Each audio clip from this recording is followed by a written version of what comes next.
Unless you've been living in a bubble these last few years, you've definitely heard of the world's most secretive country, North Korea. Because the country has allowed some foreign visitors to enter, and because information has been received from defectors, we've been learning some totally bizarre things about the way North Koreans are forced to live their lives in their own bubble, sheltered from the rest of the world by a controlling dictator. We feel sorry for them, which is why we think it's important for us to focus on what's really going on there. That's what we'll look into today, in this episode of the Infographic Show, Regular Things That Are Illegal in North Korea. Don't forget to subscribe and click the bell button so that you can be part of our notification squad. North Korea is so serious about controlling crime and its citizens that when various crimes are committed, not only is the assailant punished, but their entire bloodline for 3 generations too. Whole families and even entire villages have been publicly executed for the pettiest of crimes in order to teach people a lesson. If someone is lucky enough to escape from a North Korean prison camp, their whole family will be captured and brought into the camp to replace them. Let's begin with sarcasm. Some of you may have seen the 2014 comedy titled The Interview, in which Kim Jong-un had the absolute piss taken out of him. Well, apparently he wasn't too happy about that, and his regime put out terrorist threats to try to shut it down. They even allegedly hacked into Sony Pictures servers. In an attempt to avoid any further laughs at his expense, the fearful dictator banned all sarcastic comments about him and North Korea. He particularly doesn't like anyone using the phrase, "it's all America's fault," or him being described as a fool who cannot see the outside world, and doing so will land you in a prison camp. Oh, and you can forget about rolling your eyes too.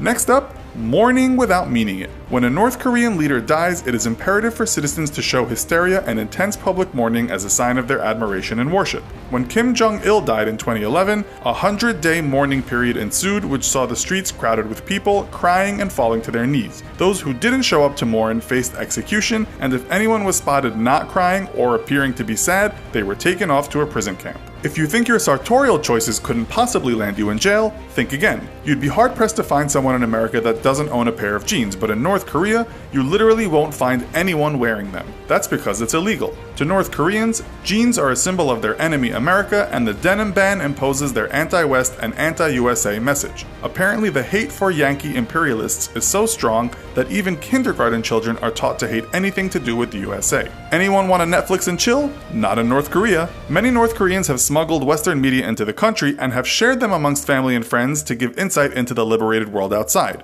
But this very deed could easily land you in a strict labor camp or even worse, sentenced to death. An anti-Western film titled Propaganda, made by the North Koreans, was leaked to the outside world by defectors. This film was made to show its citizens all the things that are wrong with Western culture, and it used hundreds of clips from TV shows showing cultural, moral, and political trends that have apparently weakened Western society. Even foreign music could land you in hot water. In 1992, a female former regime propaganda officer made the huge mistake of singing a South Korean song at a party. She was so badly beaten she couldn't walk for a month, and she was also thrown in jail for 3 years. All music that is played on the radio or by orchestras must be Kim Jong-un approved, as well as praise him and communism. Forget about enjoying the new Coldplay or Rihanna album, even admitting you know the words to their songs will land you in deep doo-doo. Want to turn to the Bible in these tricky times? Think again. Despite there being between 200,000 to 400,000 Christians in North Korea, practicing religion is strictly against the law. Just owning a Bible can get you tortured, thrown into a prison camp, or publicly executed, perhaps along with your family too.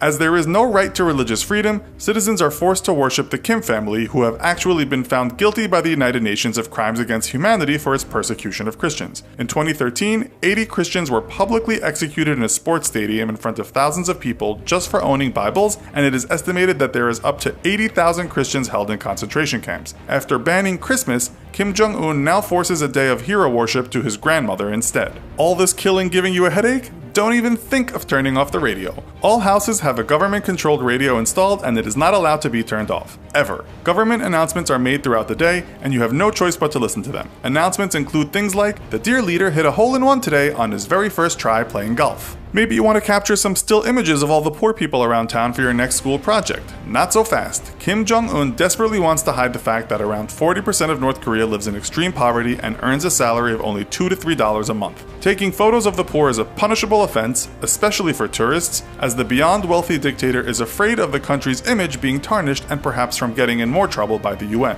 But surely tourists are exempt from all of these ridiculous laws, right?